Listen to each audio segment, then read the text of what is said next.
dengan baik, ya. Jadi ada tujuan rekonsiliasi dan kemudian kekuasaan bernegara itu dibagi-bagi dengan baik. Itu negara federal. Nah, ini menarik kalau melihat konteks Aceh, Papua, Yogyakarta. Kita ini mirip negara federal, tetapi menjalankan konsep negara kesatuan. Indonesia itu unik dan menarik dalam kajian konstitusi.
Assalamualaikum warahmatullahi wabarakatuh. Ini perkuliahan melalui YouTube terkait hukum konstitusi.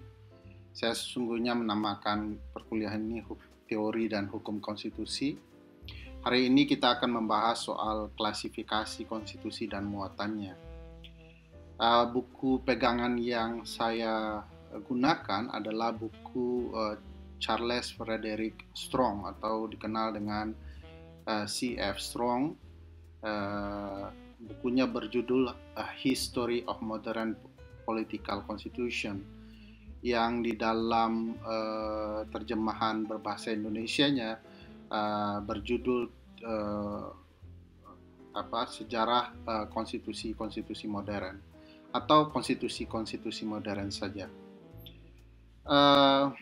Kita akan membahas buku ini dan beberapa buku lainnya yang layak dipersandingkan dengan buku Strong ini. Kenapa buku Strong dipilih? Karena dia memang menjelaskan banyak mengenai jenis dan klasifikasi konstitusi. Hal penting lainnya adalah Strong adalah ilmuwan yang menurut saya hidup di pertengahan antara perkembangan konstitusi yang terjadi di Eropa atau di dunia Barat, sehingga dia dalam bukunya meninjau sangat baik sebenarnya soal konstitusi di masa lampau dan konstitusi modern. Nah, meskipun dalam pembahasannya dia nanti akan menyampingkan posisi konstitusi klasik dan hanya fokus kepada konstitusi modern, tetapi dia memulai buku ini dari klasifikasi yang kuno yang dibahas oleh Plato dan Aristoteles. Klasifikasi konstitusi yang dibahas Plato dan Aristoteles lebih banyak membacanya dari bentuk negara dan pemerintahan. Ini nanti kita akan ulas di belakang kemudian apakah cocok klasifikasi itu berbasis kepada bentuk pemerintahan atau bentuk negara, tapi itu nanti. Plato sendiri mengklasifikasikan konstitusi itu berdasarkan bentuk negara, bentuk pemerintahan, ya,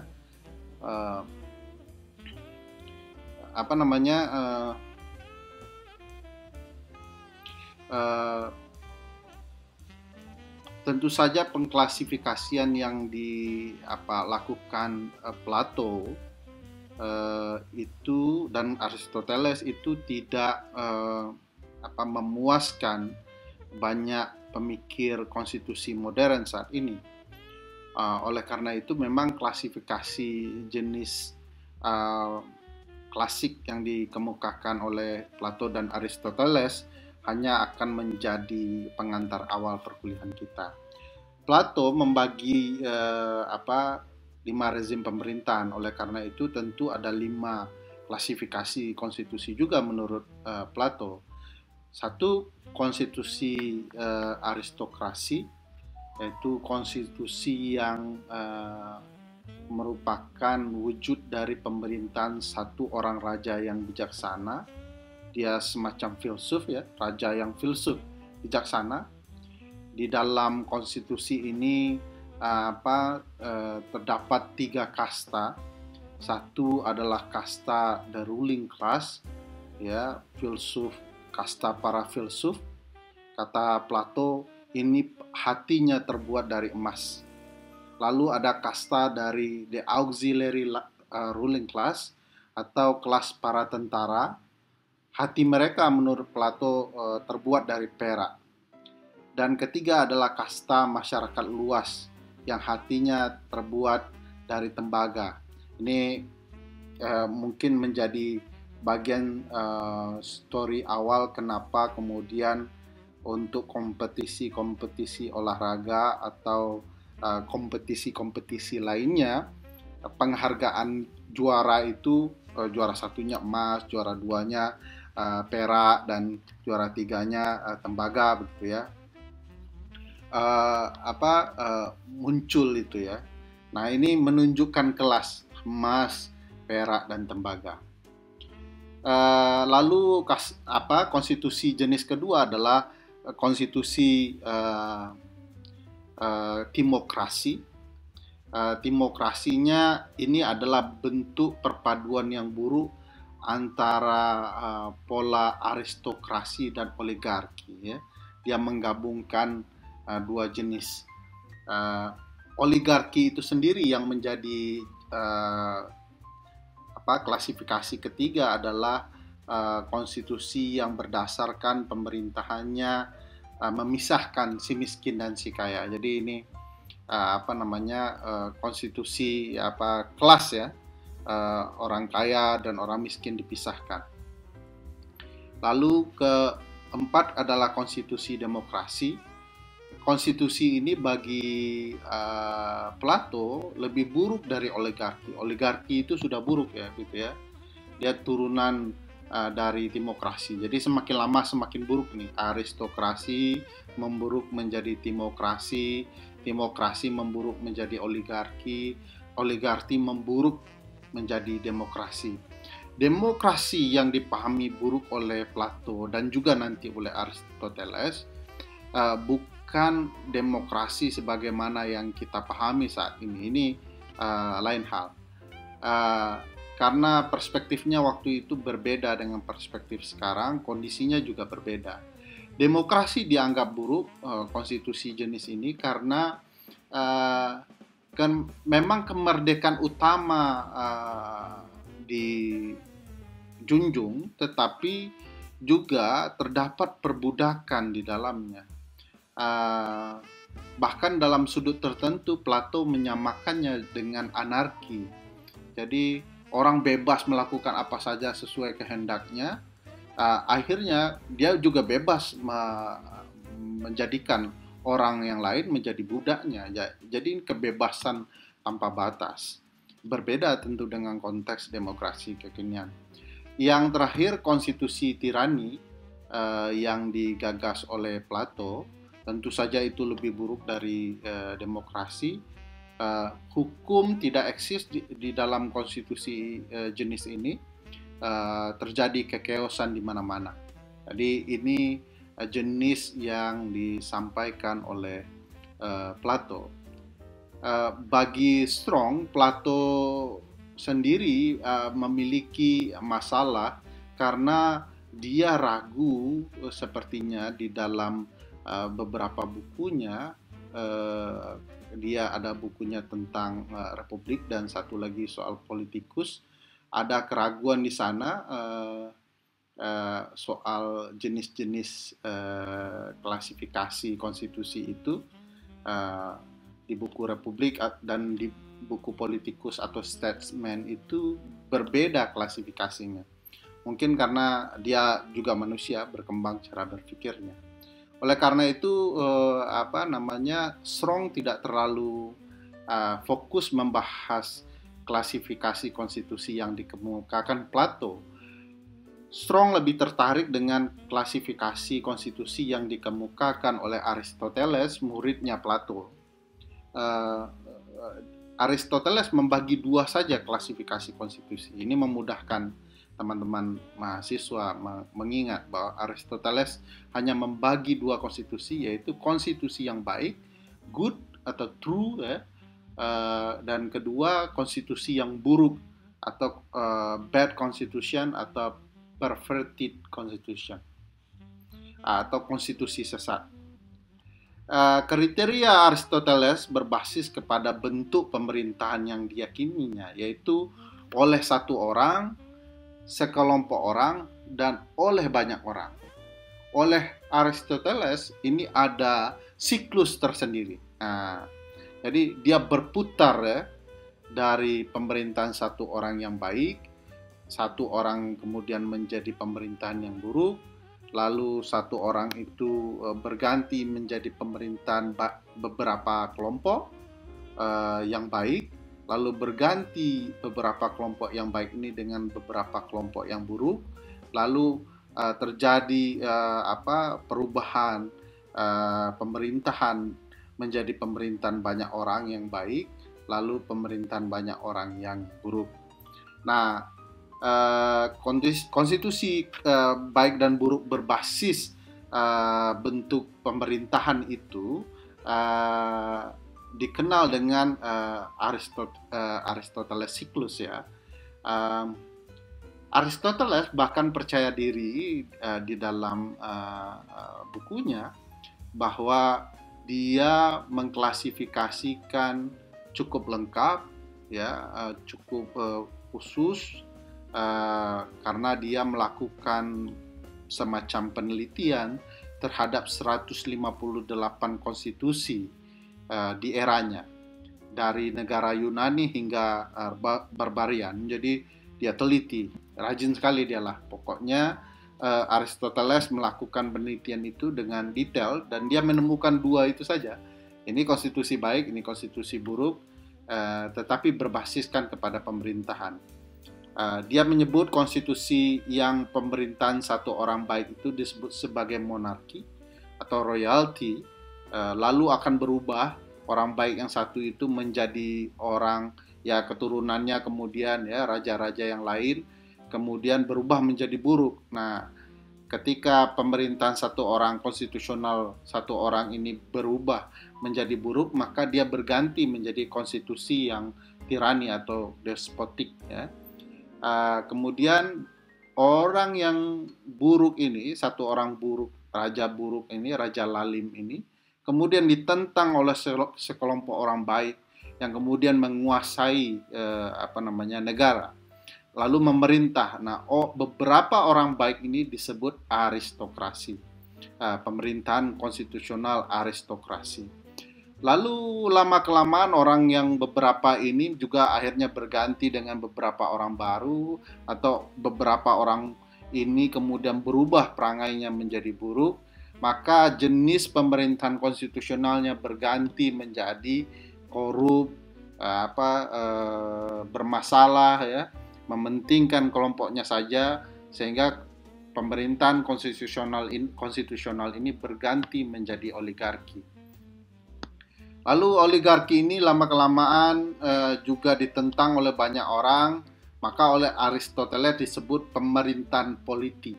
Nah, bukan polisi ya, politi atau gabungan dari monarki dan aristokrat. Pemerintahan yang dipimpin oleh satu orang yang kemudian juga diikuti oleh banyak orang, beberapa orang baik, sehingga dia kuat menjadi baik. Nah, problematikanya pemerintahan seperti ini juga menurut Aristoteles akan berganti. Nah, jadi setelah digabungkan, dikombinasikan yang baik dengan yang baik menjadi sebuah bentuk tersendiri yang namanya politi ya, POLITY ya.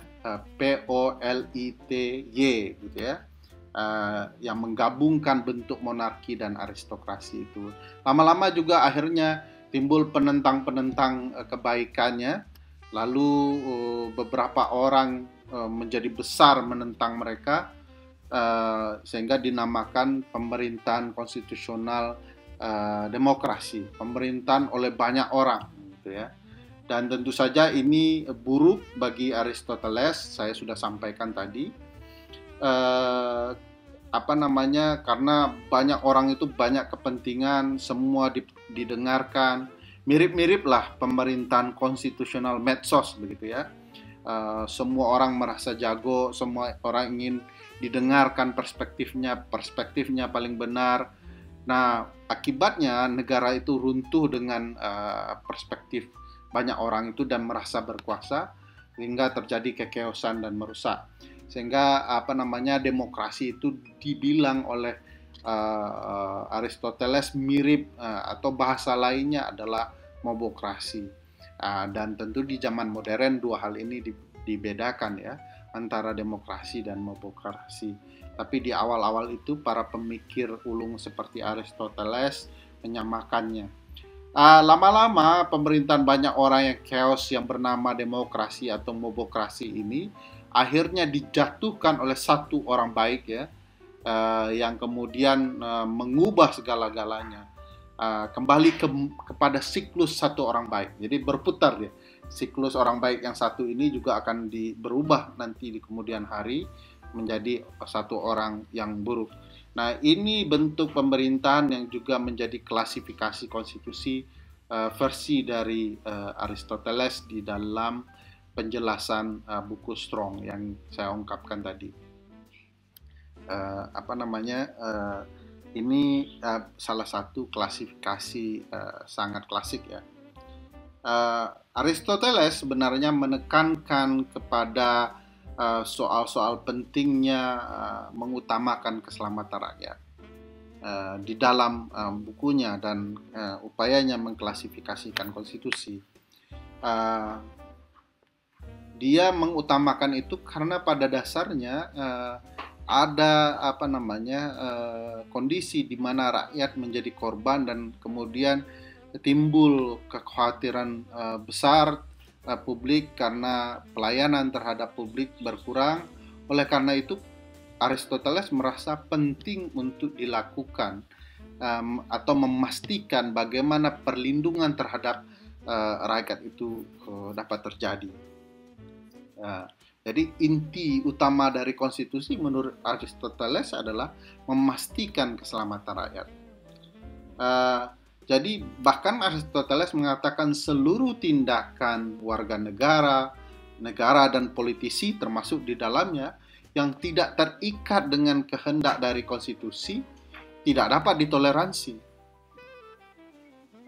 Klasifikasi Aristoteles tidak dapat sebenarnya juga kemudian hari, walaupun punya cerita baik soal tujuan berkonstitusi tadi, tidak dapat dipakai karena istilah monarki dengan konteks Aristoteles dulu dan dunia modern saat ini sangat berbeda. Istilah demokrasi juga berbeda, saya sudah singgung tadi. Tapi pengklasifikasian yang dilakukan oleh Plato dan Aristoteles penting sebagai pengantar kita mengenal bagaimana para pemikir konstitusi melakukan klasifikasi konstitusi dan apa dasar pengklasifikasian itu.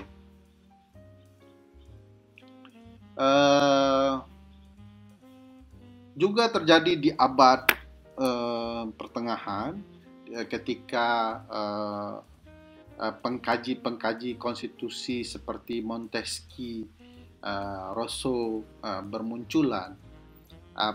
Mereka kemudian juga mengklasifikasikan konstitusi berdasarkan bentuk pemerintahan, bentuk negara begitu ya.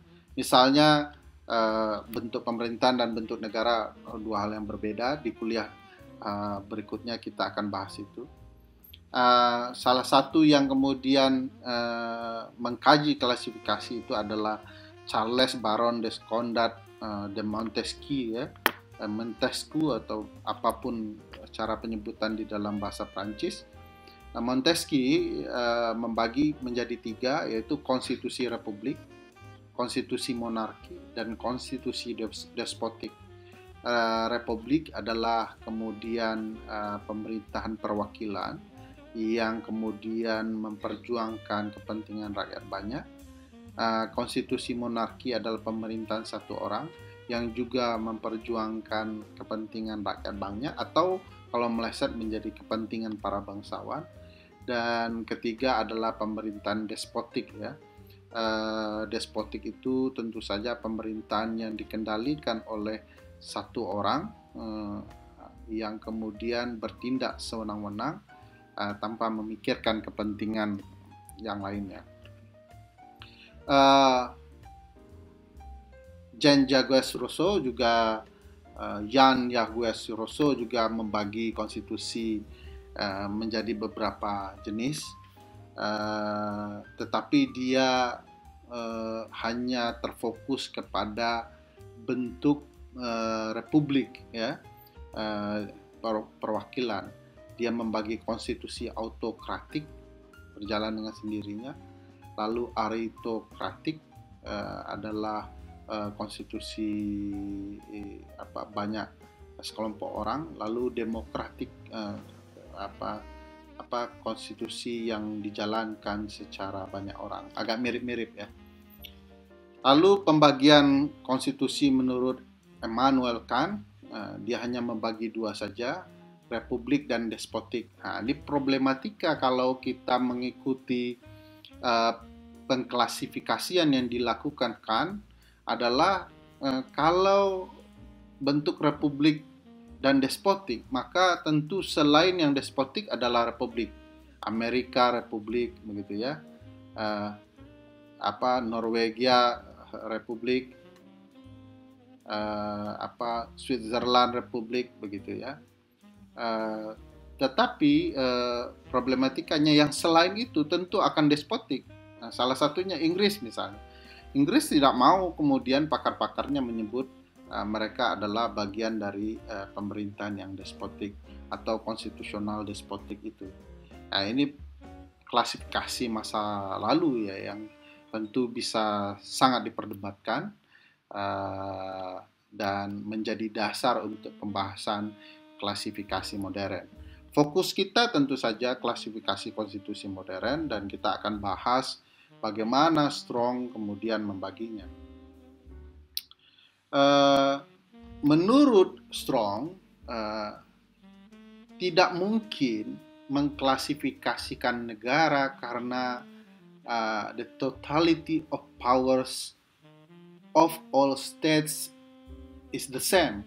Jadi mustahil kita mengklasifikasikan negara karena mengklasifikasikan konstitusi berdasarkan bentuk atau bentuk negara atau bentuk pemerintahannya. Karena pada dasarnya kekuasaan negara itu sama. Dia bisa menyimpang, bisa berlebihan begitu ya. Strong kemudian mengutip pandangan Willoughby, salah seorang pakar. Dia menyatakan cara yang paling tepat, dan ini dikutip oleh Strong, adalah mengklasifikasikan melalui struktur khusus dari organisasi pemerintahan.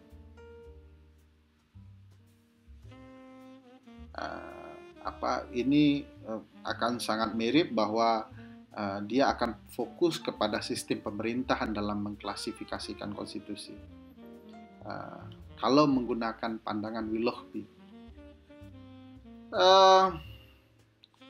Oleh karena itu di dalam buku Strong, teman-teman akan membaca bahwa Strong menekankan melakukan pengklasifikasian dengan menilai 3 lembaga utama dalam menjalankan negara, yaitu eksekutif, legislatif, dan yudikatif. Itu menjadi fokus Strong dalam kemudian mengklasifikasikannya. Kenapa kemudian Strong mencoba mengklasifikasikan berdasarkan hal tersebut? Dia kemudian berpikir bahwa ada 5 dasar penting dalam mengklasifikasikan konstitusi. Pertama, kata Strong, sifat negara di mana konstitusi itu diterapkan. The nature of the state to which the constitution applies. Sifat mengklasifikasikan konstitusi bisa dilihat dari sifat negara di mana konstitusi itu dijalankan. Nanti kita akan jelaskannya. Kedua, hal yang penting adalah mengetahui sifat dari konstitusi itu sendiri. The nature of the constitution itself. Jadi konstitusi itu isinya apa saja? Bagaimana kemudian dia dibentuk? Apa maksud dan tujuan serta fungsi yang ingin konstitusi itu wujudkan. Lalu baru kemudian Strong memfokuskan kepada 3 lembaga, yaitu bagaimana sifat dari lembaga eksekutifnya, sifat dari lembaga legislatifnya, dan sifat dari lembaga kekuasaan kehakimannya atau yudikatifnya. Meskipun Strong mengakui bahwa pengklasifikasian ini pada dasarnya memiliki kelemahan karena memerlukan tinjauan kelembagaan berkali-kali. Jadi harus melihat eksekutif di negara itu betul-betul bekerja bagaimana, legislatifnya bekerja seperti apa, yudikatifnya mampu mengontrol, menjaga konstitusinya atau tidak, atau bagaimana relasi antar ketiga lembaga. Dan sulitnya tentu saja mencoba mengait-ngaitkan antara lembaga yang seolah-olah sama, pada dasarnya tidak. Karena di negara A dia bisa saja mirip dengan negara B, tetapi mereka mungkin mengutamakan lembaga tertentu lainnya. Misalnya negara presidensial Amerika dan Indonesia, begitu ya. Mereka fokus kemana? Apakah mengutamakan presiden saja, tetapi juga kemudian memberikan kekuasaan penuh kepada lembaga yudikatif? Amerika melakukan itu, presiden hal yang utama, seluruh sentral kekuasaan berada di tangan presiden, tetapi lembaga peradilan bisa menjadi kontrol yang luar biasa, bahwa tindakan-tindakan lembaga tertentu bisa dianggap melanggar konstitusi atau tidak. Nah, ada kekuasaan kuat juga di lembaga peradilan mereka, Mahkamah Agung Amerika, yang bisa menafsirkan, bisa menentukan sebuah tindakan konstitusional atau tidak konstitusional. Berbeda dengan Indonesia ya. Indonesia walaupun ada lembaga Mahkamah Konstitusi, tapi belum tentu juga putusan Mahkamah Konstitusi dapat dipatuhi. Dan presiden juga memiliki kekuasaan yang penuh. Tetapi dalam hal tertentu bahkan presiden bisa dikendalikan oleh partainya. Nah, ini berbeda sekali dengan konsep Amerika. Kemudian Strong mempertimbangkan, mengklasifikasikan konstitusi berdasarkan bentuk negara, unitary atau kesatuan, dan negara perserikatan bangsa-bangsa atau perserikatan negara-negara, atau kita kenal dengan negara federal ya. Pada dasarnya pandangan ini merupakan pandangan Leon Duguid yang membedakan bentuk negara dan bentuk pemerintahan, monarki atau republik, gitu ya.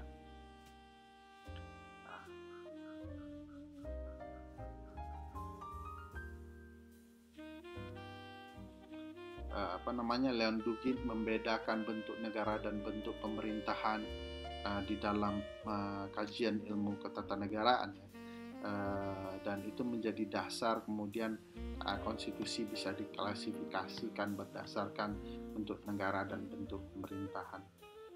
Strong juga bicara soal itu. Negara kesatuan, konstitusi dengan klasifikasi negara kesatuan adalah terfokus kepada konsep bagaimana konstitusi mengatur organisasi negara dalam pemerintahan pusat dan negara dalam pemerintahan daerah. Kekuasaan apapun di negara kesatuan itu merupakan berasal dari pemerintahan pusat. Pusat menjadi sentral kekuasaan. Kekuasaan pusat yang paling tinggi, bahkan kekuasaan tertentu yang tiba-tiba dijalankan daerah dapat dikesampingkan oleh pemerintahan pusat. Nah, ini menjadi ciri penting karena ini berkaitan dengan muatan konstitusi ke depannya. Kalau kemudian konstitusi meletakkan kekuasaan pemerintahan pusat dan pemerintahan pusat dapat mengenyampingkan apa yang dilakukan oleh pemerintahan daerah, maka konstitusinya adalah konstitusi negara kesatuan. Dicey dikutip oleh Strong, Albert Van Dicey, ya, kalau kata teman-teman mahasiswa saya Dicey merumuskan bahwa secara politik konsep kesatuan atau unitarianisme itu bermakna praktik tradisi ketatanegaraan dari pelaksanaan kewenangan lembaga legislatif tertinggi yang terletak di pusat. Jadi kekuasaan legislatifnya yang dinilai. Kalau undang-undang itu kemudian harus dijalankan oleh seluruh daerah, maka dia unitarianisme. Tapi kalau kemudian undang-undang itu ada batasannya berdasarkan hukum di daerah tertentu atau di negara bagian tertentu, maka dia bisa dikatakan menggunakan konsep federalisme. Tentu ada ciri-ciri yang lain, ya, federalisme.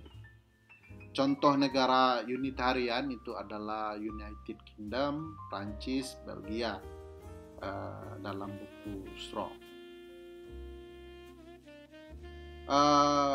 Ciri itu mempertegas bahwa kekuasaan pemerintahan pusat di dalam unitarian atau kekuasaan negara kesatuan itu tidak dapat dibatasi oleh kedaulatan pemerintahan daerah.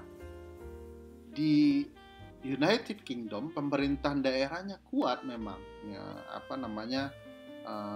Skotlandia, begitu ya, Irlandia, tetapi pemerintahan pusat dapat menarik bahkan mengenyampingkan kekuasaan pemerintahan daerah itu sewaktu-waktu. Jadi itu yang membuat kemudian United Kingdom itu disebut sebagai negara kesatuan. Dalam bahasa yang digunakan oleh Strong adalah pemerintahan daerah itu are not lawmaking but by lawmaking bodies. Jadi mereka bukanlah kekuasaan pembentuk undang-undang, tetapi kekuasaan yang menjalankan undang-undang. Bagaimana dengan konteks Indonesia dalam negara kesatuan dengan konsep otonomi seluas-luasnya dan segala macam yang terjadi dalam proses penyelenggaraannya? Mungkin kita cerita satu waktu, karena Indonesia itu memiliki perbedaan aspek sejarahan juga dengan di Inggris. Ada persamaan, ada perbedaan. Ada hal-hal yang mungkin nanti kalau kita mempelajari konsep negara kesatuan dan negara federal, kita merasa Indonesia kok tidak mirip negara kesatuan. Ini lebih cocok dengan negara federal. Tapi kita harus melihat background sejarahnya. Kenapa ada hal-hal yang kemudian berbeda terjadi. Berikutnya konstitusi negara perserikatan atau negara federal adalah konstitusi yang mengatur atau mengorganisasi konsep bernegara, di mana beberapa negara hidup di dalamnya. Jadi satu negara, tapi di dalamnya hidup beberapa negara dalam menjalankan konstitusinya juga. Maaf kalau yang terganggu dengan anak saya, dia ingin tahu. Mengutip Daisy juga, Strong menjelaskan negara federal adalah sebuah negara yang secara politik dirancang dengan tujuan untuk melakukan rekonsiliasi demi kesatuan nasional dan kekuasaan melalui penataan atau pembagian kekuasaan negara dengan baik. Ya. Jadi ada tujuan rekonsiliasi dan kemudian kekuasaan bernegara itu dibagi-bagi dengan baik. Itu negara federal. Nah, ini menarik kalau melihat konteks Aceh, Papua, Yogyakarta. Kita ini mirip negara federal, tetapi menjalankan konsep negara kesatuan. Indonesia itu unik dan menarik dalam kajian konstitusi. Kekuasaan pemerintahan pusat terbatas pada hal-hal tertentu saja. Pemerintah pusat berdasarkan kesepakatan negara-negara bagian ditentukan apa saja tugas dan kewenangan mereka. Besar tetapi terbatas. Pembagian kekuasaan itu harusnya diatur di dalam konstitusi menurut Strong. Jika ada konflik antar negara, menurut Strong, harus dibentuk sebuah lembaga yang bisa kemudian menyelesaikan konflik antar negara bagian atau konflik antar negara bagian dan negara federal. Nah, itu konsep kalau di Amerika pentingnya keberadaan Mahkamah Agung Amerika karena dia ditugaskan juga untuk kemudian menyelesaikan konflik antar negara bagian atau antar negara federal dengan negara bagian. Pada dasarnya Strong mengatakan negara federal itu punya tiga karakteristik dan itu harus termaktub di dalam konstitusinya.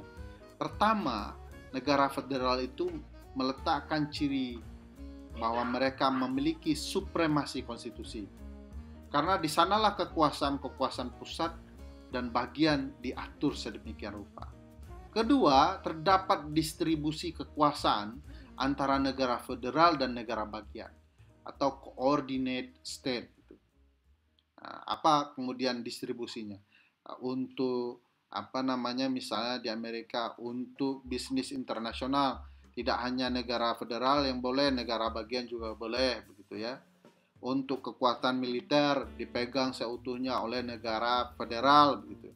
Untuk pertahanan keamanan itu bisa diatur oleh negara-negara bagian, tetapi dapat diambil alih sewaktu-waktu oleh negara federal jika dianggap penting untuk diambil alih.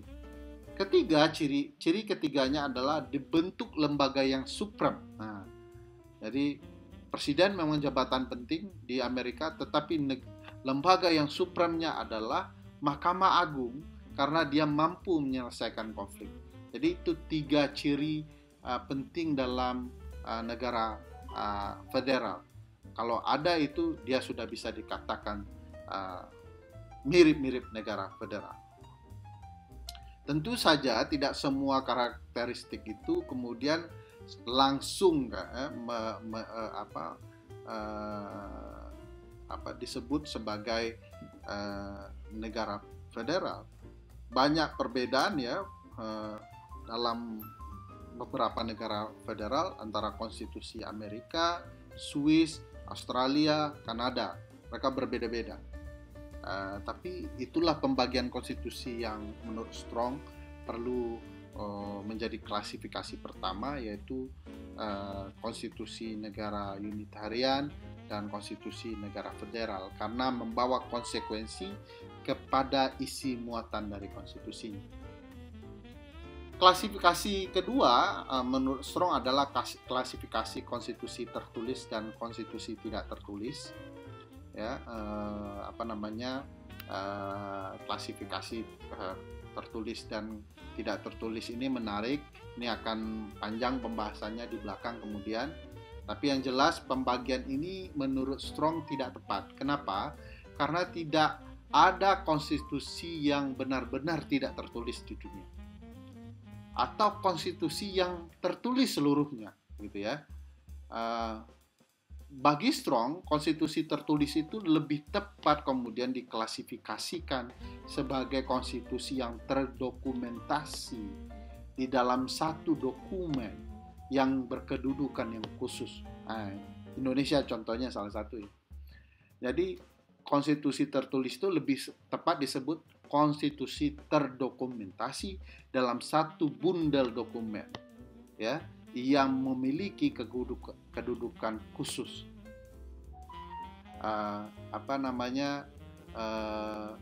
Dia akan Strong nanti akan menjelaskan dalam bukunya bahwa faktanya misalnya konstitusi Inggris yang dianggap unwritten constitution atau konstitusi tidak tertulis itu, pada faktanya terdapat konstitusi mereka yang tertulis, misalnya the Bill of Rights, ya, the Human Rights Act, itu tertulis semua di dalam yang dianggap sebagai bagian dari konstitusi Inggris, begitu.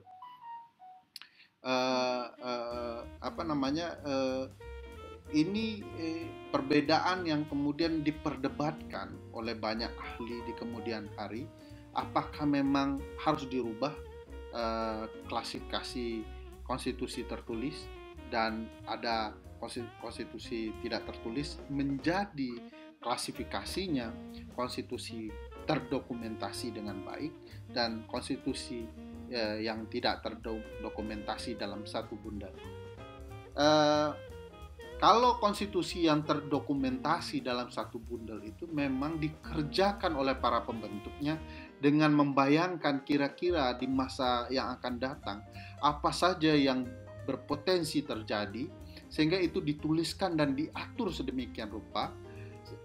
Apa yang terdapat di dalam konstitusi itu yang terdokumentasi itu melingkupi semua ruang-ruang yang akan dikerjakan oleh negara, hambatan-hambatan yang akan dihadapi oleh negara, dan solusi-solusi apa yang kemudian bisa ditempuh oleh penyelenggara negara dan warga negaranya. Konstitusi tidak tertulis atau tidak terdokumentasi dengan baik itu menurut Strong pada dasarnya adalah suatu konstitusi yang tumbuh dari praktik kebiasaan ketatanegaraan atau custom budaya, ya, dari tradisi hukum yang tidak tertulis. Jadi ini cerita panjang. Kenapa Inggris disebut Anglo-Saxon? Itu nama suku, ya, nama suku yang menerapkan bagaimana budaya menjadi penting untuk ditegakkan. Kalau dilihat tradisi masyarakat adat, ya ini konstitusi yang tidak tertulis juga, ya. Kita diskusikan itu nanti. Konstitusi Inggris Raya tentu saja dianggap sebagai contoh dari konstitusi tidak tertulis ini atau tidak terdokumentasi dalam satu bundel itu. Padahal terdapat, mereka punya, tadi saya sudah sampaikan, hukum yang tertulis juga sebagai bagian dari konstitusinya, walaupun bentuknya undang-undang. Misalnya the Bill of Rights tahun 1689, lalu Undang-Undang Parlemen tahun 1911, dan Undang-Undang Parlemen tahun 1949. Konstitusi Amerika dianggap sebagai konstitusi yang tertulis, contohnya. Tetapi uniknya begini, konstitusi Amerika itu walaupun dinyatakan sebagai konstitusi tertulis, tapi faktanya tidak juga semua yang tertulis itu terlaksana. Jadi ada kebiasaan juga yang terus dilaksanakan. Misalnya pasal 2 ayat 1 konstitusi Amerika itu menyatakan sebelum Electoral College menentukan siapa presiden terpilih dalam pemilihan presiden, maka Electoral College dan pemilih harus terlebih dahulu bertemu untuk menentukan sikap siapa presiden yang harus mereka pilih. Pada prakteknya di kemudian hari ini semua tidak pernah terjadi. Electoral College berjalan memang sesuai dengan kehendak para pemilih mayoritas, tetapi pertemuan antara Electoral College dan pemilih tidak pernah terjadi. Ya, karena memang akan rumit gitu, ya. Sama dulu Mahkamah Konstitusi menentukan ketika konsep pemilu noken, ya. Hakim konstitusi akan datang ke puncak Yahukimo, itu gunung Yahukimo. Itu tidak akan mungkin terjadi dan dilakukan, ya. Pada faktanya juga tidak akan terjadi, kan begitu. Nah, itu contoh bagaimana sesuatu yang tertulis pada faktanya dipraktekkan sesuai dengan kebiasaan. Bahkan di amandemen ke-12 Amerika dinyatakan juga electoral college dan pemilih itu harus bertemu. Setelah di amandemen dibuat, tapi juga tidak demikian. Apa yang dipraktikkan kemudian berbeda dengan apa yang dituliskan dan dianggap mekanisme itu tetap konstitusional, gitu ya. Sesuatu yang tidak tertulis. Bahkan ini akan menjadi kajian menarik kalau kemudian kita bahas bagaimana sebuah konstitusi dapat kemudian ditegakkan, bagaimana marwahnya, apakah dia bisa disebut sebagai konstitusi yang dihormati oleh lembaga negara, oleh warga negaranya sehingga harus dijalankan. Kuliah kita kalau terganggu dengan perhiasan di belakang, itu perhiasan anak saya, dia bisa hidup lampunya, yang jelas itu bukan perhiasan saya.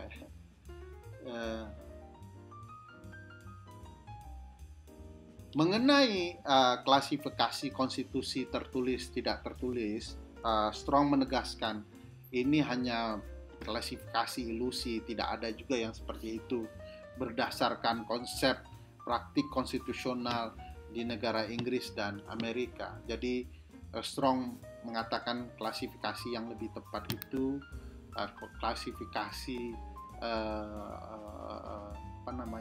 terdokumentasi dengan baik dan tidak terdokumentasi dalam satu bundel. Kalau teman-teman membaca buku Casey Ware, ini agak menyinggung-nyinggung Casey Ware, atau kemudian Casey Ware yang memahami bahwa semestinya memang harus konstitusi tertulis dan tidak tertulis. Tapi saya tidak tahu mereka hidup di era yang sama atau berbeda, dan kemudian yang lain mengkritik yang lainnya juga saya tidak tahu. Bahkan kalau teman-teman cari foto Charles Frederick Strong itu tidak ditemukan di YouTube bagaimanapun ya. Banyak ahli yang salah mengambil foto ya, mengatakan ini adalah CF Strong padahal CF Strong padahal bukan, begitu ya. Ya sudah, itu bagian uniknya saja. Klasifikasi yang ketiga dari konstitusi adalah menurut Strong konstitusi fleksibel dan rigid. Penyebutan klasifikasi ini seolah-olah menyamakan konsep klasifikasi berdasarkan terdokumentasi dan tidak terdokumentasi. Kalau dia fleksibel dan rigid kan artinya kalau dia tidak terdokumentasi atau tidak tertulis, pada dasarnya dia akan fleksibel. Wong tidak ada yang dituliskan begitu. Dia akan rigid, dinyatakan rigid kalau dia tertulis. Karena yang sesuatu yang tertulis itu sudah jelas begitu ya, yang harus dipatuhi ya rigid. Tetapi bukan itu maksud Strong dalam klasifikasi ini. Maksud Strong menempatkan klasifikasi fleksibel dan rigid ini adalah terkait dengan bagaimana perubahan dan pembentukan konstitusi itu. Konstitusi kalau kemudian pembentukan dan perubahannya melalui prosedur khusus dengan konsep mayoritas khusus misalnya di parlemen, maka konstitusi itu disebut rigid. Dia sulit kemudian diubah dengan konsep perubahan undang-undang biasa saja. Tidak demikian. Dia harus ada prosedur khususnya. Sedangkan konstitusi fleksibel adalah konstitusi yang perubahan dan pembentukannya melalui prosedur yang biasa dalam pembentukan undang-undang. Itu disebut konstitusi fleksibel.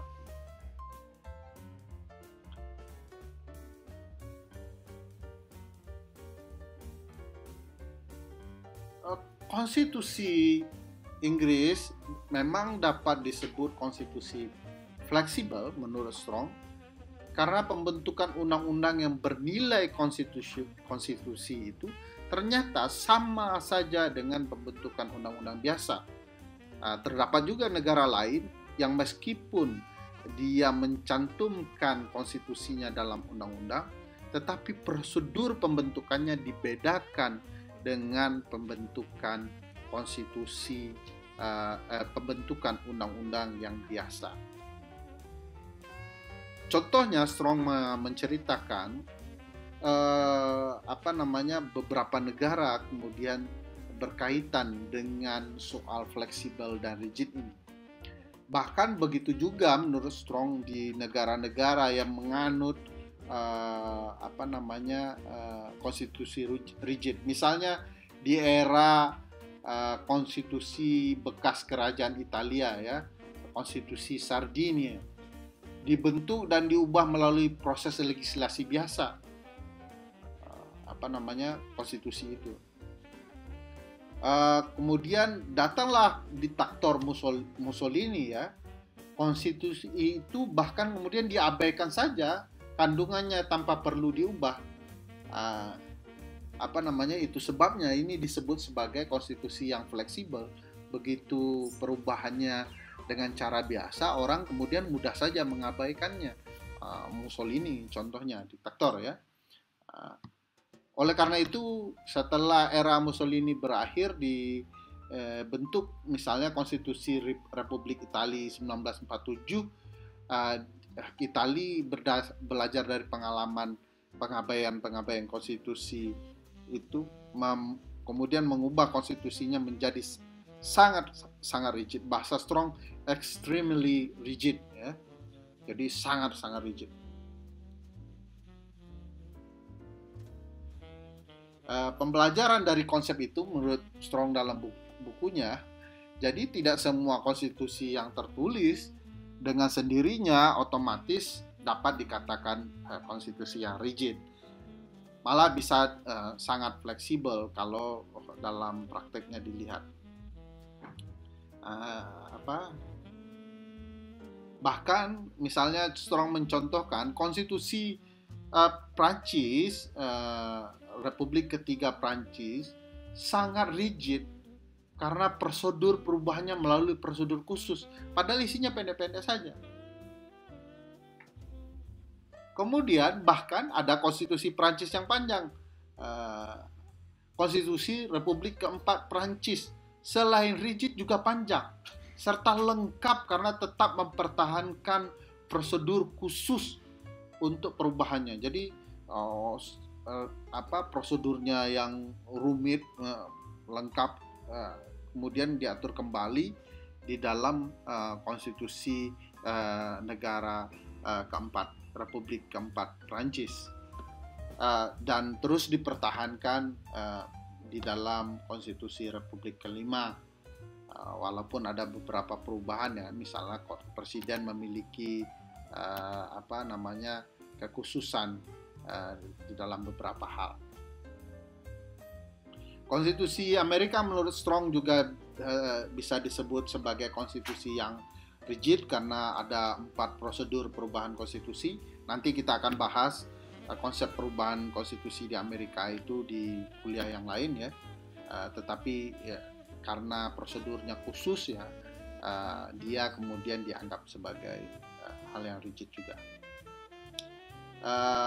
Itu klasifikasi konstitusi di bukunya Charles Frederick Strong. Memang perlu tinjauan lain terkait lembaga eksekutif, legislatif, yudikatif yang dibahas di dalam buku Strong, tetapi kita di kuliah yang lain akan membahas bagian-bagian itu.